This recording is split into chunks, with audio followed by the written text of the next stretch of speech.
Hey, how's it going, Shapez 2 fans? This is GreenTechpros, also known as Autumn Addiction. Today we're going to do a tour of my CMAM. This is Crystal Random Operator Signal Make Anything Machine.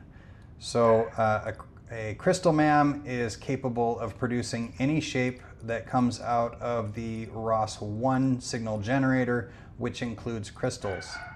And this machine's been operating for more than 200 randomly operated shapes and works very well. It is a full 4-notch output, so it produces up to around 28,000, something like that, parts per minute. Yeah, so I'm going to start by pausing because I'm running at such a low frame rate.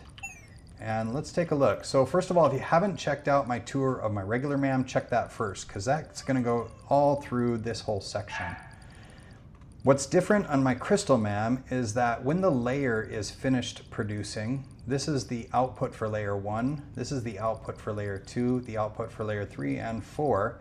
These outputs went into another stacker to stack up the final shape in my ROS MAM.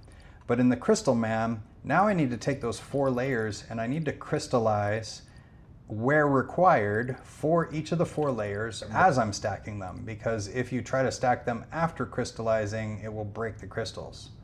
I'm just going to zoom straight over to the crystal section. So layer 1, layer 2, layer 3, and layer 4 are all coming into 4 identical sections down at the bottom here. So this section, this section, this section, and this section, all 4 of these are identical. No difference at all. So let's zoom in on just one of them and see what's happening here. Okay, so looking a little bit closer, layer 1 comes in. It doesn't have any crystal on it yet. It runs through my crystallization section, and we can see it's dropping this yellow crystal into quadrant number 4. After doing so, it brings it back around the front side and it stacks layer 2 on top of it. So on the output side, we can see layer 1 and then layer 2 stacked on top.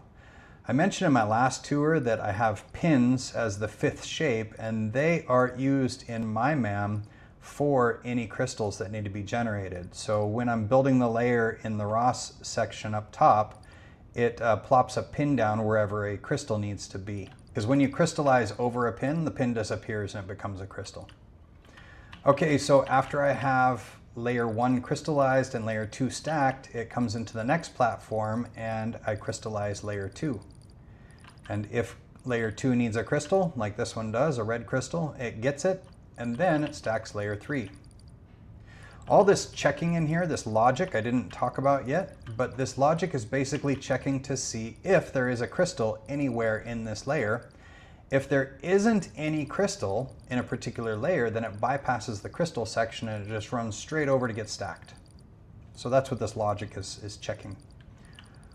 After I crystallize layer 2, it stacks layer 3, and then we move on to the next platform and it crystallizes layer 3. Which we can see happening here. And then it stacks layer 4. So now we've got layers 1, 2, and 3 crystallized with layer 4 stacked on top. We run into the last platform and it crystallizes layer 4. Then I've got a completed shape. All 4 layers with their crystals outputting onto the space belt.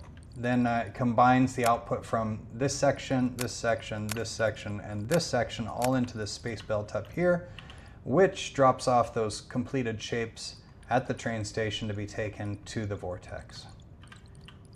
Thanks for watching. I think that covers my crystal MAM. Again, if you have any questions that weren't covered here, you probably haven't watched my ROS MAM tour, which describes all of the input and the layer building, all the quartering and the stacking, as well as my Delta Painter explanation.